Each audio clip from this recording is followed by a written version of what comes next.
100 سال پہلے، تقریباً 100 سال کا عرصہ ہے آیت اللہ قاضی طباطبائی کا. ان کے دور کے اندر ایک اس زمانے میں گزارے ہندوستان ہی ہوتا تھا. ایک طالب علم آیا نجف کے حوزے میں، کچھ عرصہ گزارا اس نے. اس زمانے کے جو سب سے بڑے مراجع تھے ان کا انتقال ہو گیا. اب اس نے کہا کہ میں کس کی تقلید کروں؟ تو اس نے کہا کہ مجھے خود امام زمانہ جب تک نہیں بتائیں گے میں تقلید نہیں کروں گا. اب ہمارے بھی کچھ لوگ ہوتے ہیں نا ایسے، ہم تو امام زمانہ کی تقلید کریں گے. تو امام زمانہ ہی کر لیں آپ، مسئلہ نہیں ہے، لیکن تھوڑی سی تقلید مراجع کی بھی کر لیں. امام کی تو کرنی ہی کرنی ہے، ظاہر اصل تو امام ہی ہے ہمارا، لیکن تقلید مراجع کی کر لیں آپ. تو خیر اس نے بولا کہ میں کس مراجع کی تقلید کروں؟ میں امام سے خود چاہوں گا کہ میری مدد کریں. کیا کیا؟ 40 دن مسجد سہلا میں بیٹھ گیا. مسجد سہلا جو مسجد کوفہ کے تھوڑے سے فاصلے پر ہے، جو لوگ جا چکے انہیں پتہ ہے، جو لوگ نہیں گئے خدا ہم سب کو زیارت نصیب فرمائے. مسجد سہلا بہت قدیمی مسجد ہے، یعنی انبیاء کے مقامات ہیں، اور وہاں پر امام کا بھی مقام ہے، آخری امام کا مقام ہے وہاں پہ درمیان میں. تو یہ وہاں بیٹھ گیا اور 40 دن عبادت کرتا رہا. 40ویں دن اچانک سے دیوار سامنے جو تھی وہ ہٹ گئی. ہٹی تو اس نے دیکھا کہ ایک جگہ کھل گئی ہے. یہ گیا، اس نے دیکھا کہ ایک شخص بیٹھا ہوا ہے. شخص کون ہے؟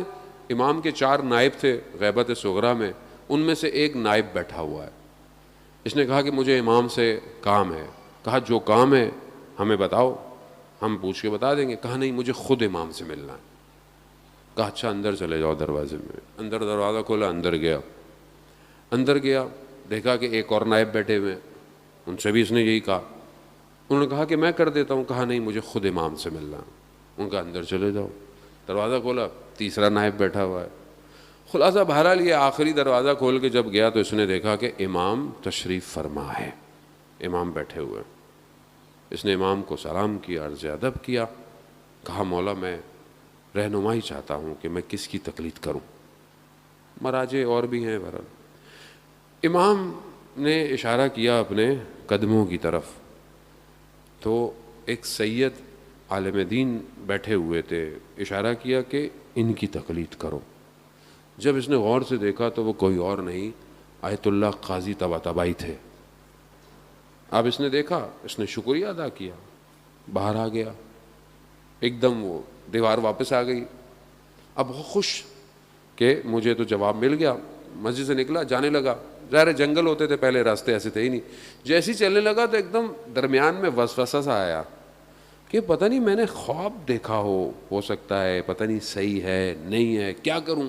پھر اندر مسجد کوفہ جاؤ اب، اور مسجد کوفہ میں بیٹھو، اور جب تک امام، اگر یہ بات صحیح ہے تو خود آیت اللہ قاضی کو میرے پاس بھیجیں گے. بہت ہی ڈیمانڈنگ تھے مولانا، لیکن بہرحال باعمل تھے، اسی وجہ سے تو بیٹھ گئے جا کے. اب جیسے بہت سارے لوگ کہتے ہیں مولانا ہماری بات تو آپ نے سننی ہے، ہماری مجلس تو آپ نے پڑھنی ہے، ہمارے گھر تو آپ نے آنا ہی آنا ہے. وہی مولانا کہاں جائے، کلون بنا لو. میں نے بولا ایک کلوننگ کا ویسے بھی آنے والا ٹائم ایسا آ رہا ہے کہ انشاءاللہ ہم لوگ جو ہے وہ ہولوگرام بنائیں گے، ایک ہی ٹائم پہ کئی جگہ فزیکل مجلس پڑھیں گے انشاءاللہ، تاکہ جو ہے وہ لوگوں تک بھی ہم پہنچ جائیں اور گفتگو بھی پہنچ جائے. خیر وہ مسجد کوفہ میں بیٹھ گئے، عمل کرتے رہے، عبادت کرتے رہے. تو ایک دن دیکھا کہ کسی نے کندھے پہ ہاتھ رکھا، تو دیکھا کہ آیت اللہ قاضی کھڑے ہوئے ہیں. کہا کہ جو تم نے دیکھا تھا وہ صحیح ہے. یعنی ایک شخص اپنی زندگی میں اس مقام پہ پہنچ جاتا ہے کہ جب امام کا ظہور ہوگا انشاءاللہ. بہت آہستہ نکالا انشاءاللہ لگتا ہے. تو اللہم صلی علی محمد. امام کا ظہور ہوگا اور امام کے پاس ان کے اصحاب پہنچ جائیں گے. وہ روایت آپ نے سنی ہوئی ہے، چوتھے امام سے بھی ہے، 5ویں امام سے بھی ہے، کہ وہ ایک قدم بڑھائیں گے تو اگلا قدم امام کی خدمت میں پہنچ جائیں گے. پھر امام کچھ فرمائیں گے، کچھ کہیں گے، کچھ پڑھیں گے. پھر یہ دوبارہ دنیا میں ڈسٹریبیوٹ ہو جائیں گے.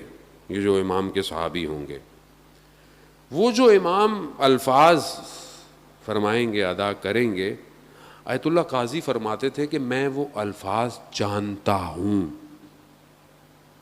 میں وہ الفاظ جانتا